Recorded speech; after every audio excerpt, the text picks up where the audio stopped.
Salvete, amantes de la historia. Llegamos ya al penúltimo vídeo de la serie sobre las legiones romanas, esta vez para hablar de las que llevan el numeral 22, la primigenia y la deiotarriana. La 22 primigenia existía al 43, cuando algunas inscripciones la sitúan en Moguntiacum, la actual Mainz, con la cuarta macedónica. Podría haber sido una de las dos legiones creadas el 39 por Calígula en preparación de la conquista de Britania o, con menos probabilidad, el 42 por Claudio, para reemplazar las legiones seleccionadas por la invasión de la isla. Poco se sabe de sus actividades antes del 69, el año de los 4 emperadores. Uno de los pretendientes al trono, el 69, era Vitelio, comandante de los ejércitos de la Germania inferior. Las legiones bajo su mando lo apoyaron, y Tácito registra que un destacamento de la 22 primigenia luchó en la segunda batalla de Bedriacum, en octubre de ese año. Las legiones del Rin fueron derrotadas por Vespasiano en ese mismo campo de batalla. Mientras la guerra civil aún estaba en marcha, estalló la revuelta bátava, y la quinta Laude y la 15 primigenia quedaron asediadas en Castra Vetera. La 22, comandada por Cayo Didio Vuocula, fue enviada junto con la cuarta macedónica para ayudarlas, aunque al final fue dejada para vigilar Moguntiacum y no se enfrentó a los rebeldes. El 70, Petilio Cerial llegó con un ejército enorme y se dirigió a derrotar a los bátavos y a sus aliados. Tenéis un vídeo de la serie En pie de guerra dedicado exclusivamente a ese periodo, por si os he dejado con ganas de más. En un año la 22 se había trasladado a su nueva base en Vetera, concretamente la que se conoce arqueológicamente como la fase Vetera II. Desde allí, el 89, la legión se movió rápidamente hacia el sur con el resto del ejército de la Germania inferior para derrotar a Lucio Antonio Saturnino, el gobernador rebelde de la Germania superior. En reconocimiento por su veloz intervención, las 4 legiones recibieron los apellidos de Pia Fidelis Domitiana. El último apodo fue, como comprenderéis, eliminado cuando Domiciano fue asesinado en 96. Para el 97, la 22 primigenia había vuelto a su base en Moguntiacum, donde se quedó los siguientes 2 siglos. Aún así, destacamentos suyos participaron en distintas operaciones militares en el Rin y el Danubio. Algunas inscripciones revelan que una unidad fue guarnicionada en Bona, en la Germania inferior, cuando la primera Minervia, su guarnición habitual, fue enviada al Bajo Danubio para participar en la guerra dacia. En Bona, un arquitecto especialista de la legión construyó un altar a las diosas Némesis y Diana. Un destacamento aparentemente tomó parte en la guerra pártica de Trajano, puesto que su primus pilus Marco Julio Máximo se le concedieron condecoraciones militares por su servicio en Armenia y en Partia. Un gran oficial, sin duda. Algunas inscripciones, sí, lo sabemos, siempre inscripciones, pero es que no tenemos nada más, revelan que soldados de la 22 primigenia estuvieron involucrados en la construcción del muro de Adriano en Britania el 119, bajo el mando de Tito Pontio Sabino, y el muro de Antonino entre el 139 y el 142. Hay evidencia también de que la legión estuvo involucrada en la construcción de nuevos fuertes en la orilla este del Rin. Algunos destacamentos suyos sirvieron en otras partes, aparentemente luchando contra los partos durante el reinado de Lucio Vero y Marco Aurelio, entre el 160 y el 166, y contra los marcómanos bajo el reinado único de Marco Aurelio, entre el 166 y el 180. En ese tiempo, aproximadamente hacia el 170, el futuro y efímero emperador Didio Juliano comandó la legión. La 22 primigenia defendió Augusta Treverorum, la actual Trier, cuando fue atacada por el rival de Septimio Severo, Clodio Albino, el 196. Allí estaba comandada por Claudio Galo, que también comandaba un destacamento mixto de 4 legiones del Rin posteriormente en la Segunda Guerra Pártica de Septimio Severo. La legión vio acción durante la campaña germánica de Caracalla el 213. Estuvo ciertamente involucrada en las preparaciones para esa campaña, ayudando a reconstruir el puente a través del Rin en Moguntiacum, y probablemente fue durante esa campaña cuando se ganó el apellido de Antoniniana. Algunas inscripciones fragmentarias de Pierce Bridge sugieren que soldados de la legión también sirvieron en Britania durante el reinado de Caracalla. Un destacamento luchó con Severo Alejandro contra los sasánidas del 233, cuando la legión ganó el título de Alexandriana en honor al emperador homónimo. Mientras el joven emperador estaba ocupado con los sasánidas, los alamanes atacaron y Alejandro tuvo que volver al este y cruzar el Rin para luchar contra ellos hasta que su ejército lo abandonó para pasarse al bando de Maximino. La 22 Primigenia tendría que haber sido una de las legiones involucradas en estos eventos. Una inscripción en Rómula da los títulos de 22 Primigenia Pia Fidelis Filipiana, indicando que la legión tomó parte en la guerra dacia de Filipo el Árabe el 246. Durante las invasiones germanas del 260, Póstumo, gobernador de Germania, fue aclamado como emperador por sus tropas y declaró el nacimiento del Imperio Gálico. La 22 apoyó al emperador legítimo Galieno contra Póstumo. Un destacamento habría servido bajo el mando de Galieno, puesto que una inscripción haciendo referencia a ese conflicto fue encontrada en Perinto, en la costa norte del Mar de Mármara. Como otras legiones leales a Galieno, la 22 Primigenia recibió el título de Pia Sex Fidelis Sex y Pia Septem Fidelis Septem. Después de la muerte de Galieno, Moguntiacum se convirtió brevemente en una ciudad-estado bajo el mando de Leliano, seguramente el comandante de la legión que nos ocupa. Esta situación duró 2 meses antes de ser la ciudad conquistada por Póstumo e incorporada a su imperio gálico, que fue subsiguientemente eliminado por Aureliano el 274, pero la legión sobrevivió. Aún existía a inicios del siglo IV, pero desaparece absolutamente de las fuentes después del reinado de Constantino. Pero bueno, sin perder más tiempo, pasemos a la otra legión, la 22, la Deiotariana.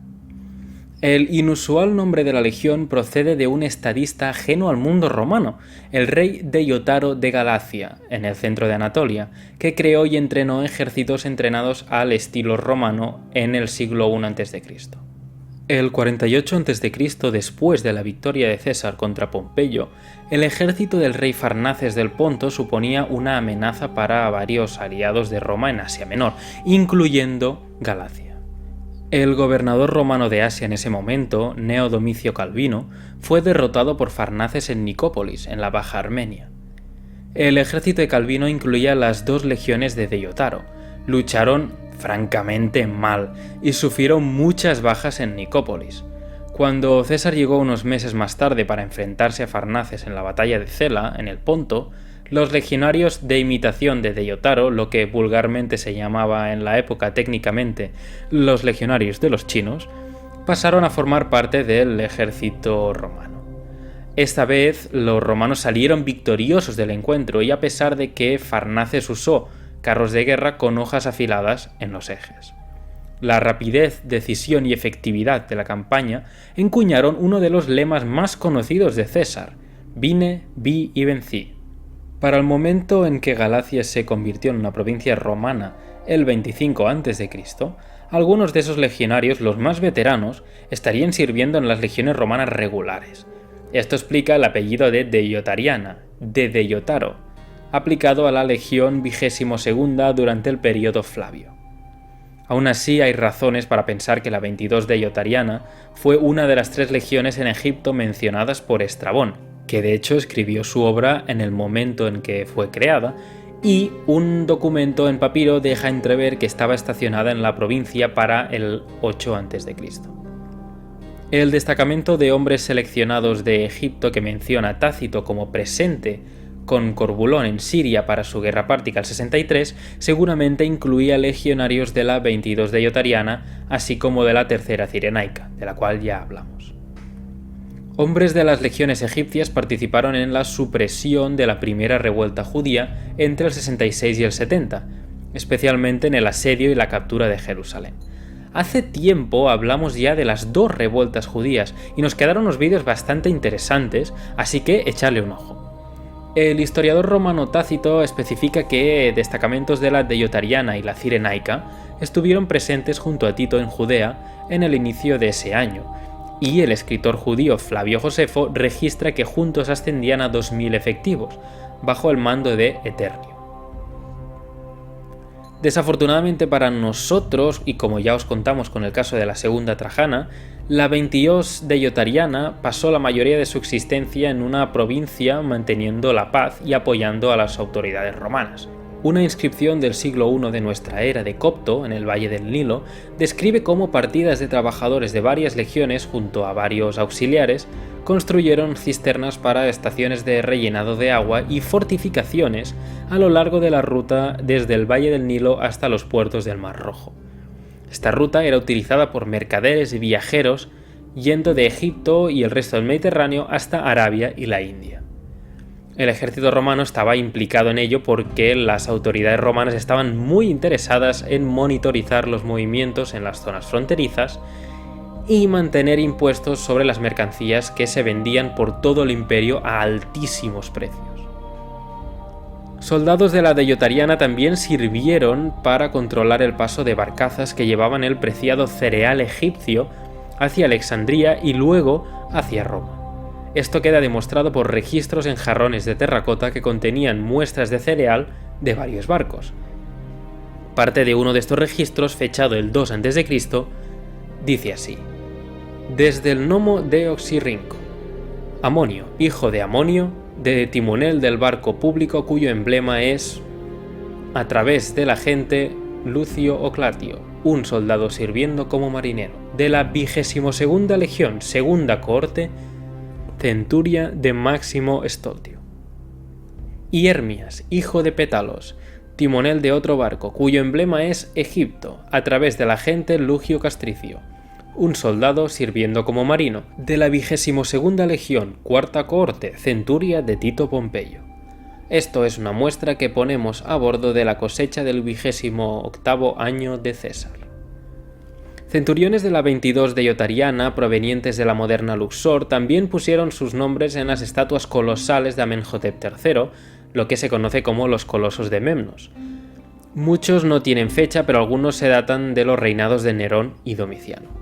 Como veis, el vandalismo en el patrimonio histórico no es algo nuevo.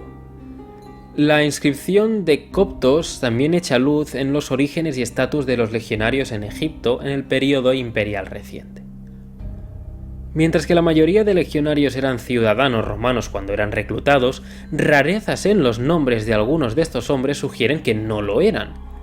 Esto es probable porque había menos ciudadanos romanos en el este del imperio que en el oeste, y las autoridades romanas tenían que regenerar las filas de las legiones alistando peregrini, es decir, hombres libres pero sin la ciudadanía, que normalmente habrían pasado las filas de los auxiliares recibiendo la tan preciada ciudadanía al final de su servicio, no al principio.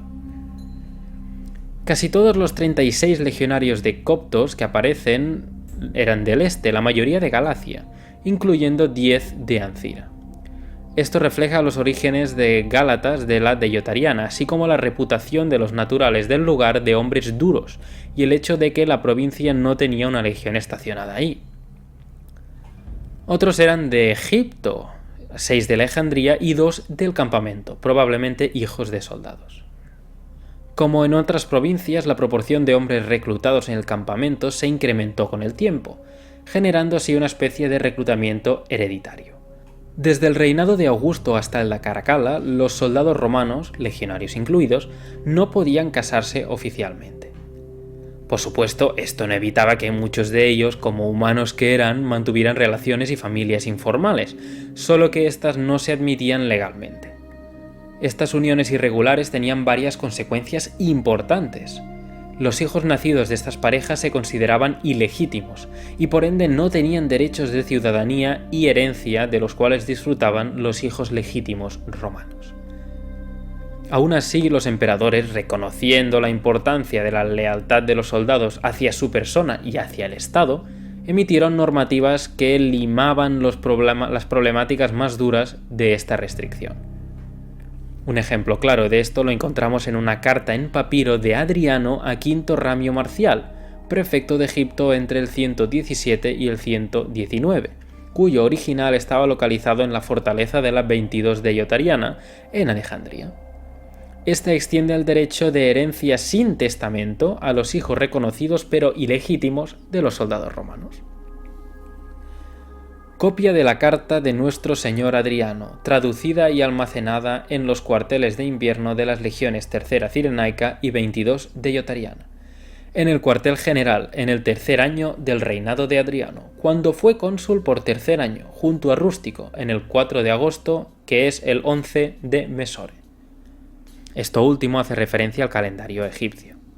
Sigamos. Entiendo, mi querido Ramio, que a los niños cuyos progenitores los registraron durante el servicio militar de su padre, se les ha impedido recibir sus herencias y que esto no se ha visto como injusto, puesto que sus padres habían actuado contra las regulaciones militares. Me parece adecuado establecer principios que me permitan interpretar más generosamente la relativamente dura normativa instaurada por mis predecesores. Por este motivo, aunque es verdad que los niños registrados durante el servicio militar de su padre no son herederos legítimos, de todas formas decreto que puedan reclamar la posesión de la propiedad con base a la parte del edicto que también les da este derecho a familiares por nacimiento. De hecho, esta misma carta, localizando la de Yotariana en Nicópolis junto a la tercera cirenaica, el 119, es la última prueba de la existencia de la legión. Luego de esto desaparece completamente de los registros. Si se hubiera quedado en Egipto tendría que haber generado más documentación, aún más teniendo en cuenta que es precisamente en Egipto donde se han encontrado muchísimos papiros, y un traslado a otra provincia del este habría dejado claras marcas en forma de inscripciones. Por lo tanto, lo más plausible es que la legión fuera desmantelada o destruida, y varios académicos han especulado que esta desaparición se habría dado durante la segunda revuelta judía, entre el 132 y el 135, donde las legiones egipcias estuvieron claramente implicadas. Una serie de inscripciones haciendo referencia a la construcción o reconstrucción de un acueducto en Cesarea nos podrían dar evidencias de la presencia de la legión en Judea durante esta revuelta. Los casos en que se pueden leer hacen referencia a trabajos durante el reinado de Adriano, quizás hacia el 130 de la mano de destacamentos de la 10ª Fretensis, la 6ª Ferrata y la 2ª Traiana. Aún así, algunos académicos han sacado a la luz vestigios de una inscripción similar, aparentemente borrada ya en la antigüedad, de la cual solo se pueden intuir las letras. Una hipótesis sugiere que esta inscripción censurada haría referencia a una legión caída en desgracia, quizás desmantelada después de una aplastante derrota. De este modo, las explicaciones de la desaparición de la Yotariana la hacen una buena candidata por ser esta legión censurada. Otra prueba, si bien circunstancial, es una afirmación de un autor cristiano, Sexto Julio Africano, que decía que los fariseos habían destruido una falange romana envenenando su vino. Mientras que los detalles en sí son realmente poco plausibles, la historia podría reflejar una memoria fosilizada de la destrucción de una legión entera, quizás la 22 de Yotariana. Dicho esto, ya no tenemos nada más que explicaros sobre las legiones con el numeral 22, así que como siempre os recordamos, suscribíos si os gusta nuestro contenido para no perderos nada, por favor dadle a la campanilla, comentad en los vídeos, dadle like si podéis, porque esto nos ayuda a que el algoritmo de YouTube nos reconozca como seres vivos. Nos vemos en la siguiente entrega de Cliófilos.